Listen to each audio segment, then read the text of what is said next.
నేటి దైవవాక్కు 4వ కీర్తన 3వ వచనం. యెహోవా తన భక్తులను ఏర్పరచుకొనుచున్నాడని తెలుసుకొనుడి. నేను యెహోవాకు మొరపెట్టగా ఆయన ఆలకించును. ఈ లోకమందు దేవుడు మనలను విడువని ఎడబాయని దేవుడు. ఎందుకనగా మనమందరము సృష్టికర్తను తలంచుకుంటూ పూజిస్తూ గణపరచుచు ఆరాధించే తన భక్తులను ఏర్పాటు చేసుకున్నాడు. దేవుడు మనలను ఏర్పాటు చేసుకున్నాడని తెలుసుకొనుట ప్రాముఖ్యమైన విషయం. తెలుసుకున్నట్లయితే ఆరాధిస్తాం, ఆయనను పూజిస్తాం.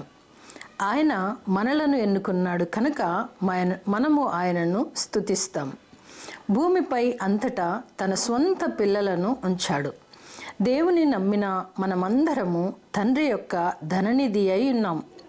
తండ్రి మనలను ఎంత గొప్పగా చూస్తున్నారు కదా. మనం కూడా మన పిల్లలే మన ధననిధులుగా భావిస్తాం. పరమ తండ్రికి ధననిధులమైన మనకు ఆయన నుండి వచ్చు ప్రేమ, కృప, కనికరములను అనుభవిస్తారు.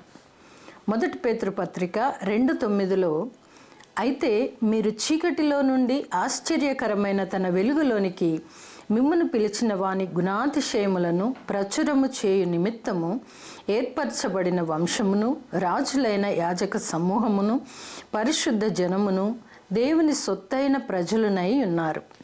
దేవుడు తన ధననిధి అయిన మనలందరినీ ఆశ్చర్యకరమైన వెలుగులోనికి మనలందరినీ పిలుచుకున్నాడు. దేవుని సొత్తైన ప్రజలుగా చేసుకున్నాడు. అది మన పట్ల దేవుని యొక్క దైవ నిర్ణయం. కావున మన ప్రతిదీ ఆయనకు మొర్రపెట్టినప్పుడు ఆయన ఆలకించును. కనుక భయభక్తులుగా ఉండి దేవునికి మొర్రపెట్టి ప్రభువు నుండి వచ్చు దైవ దీవెనలు పొందుకొందుముగాక. ఆమేన్.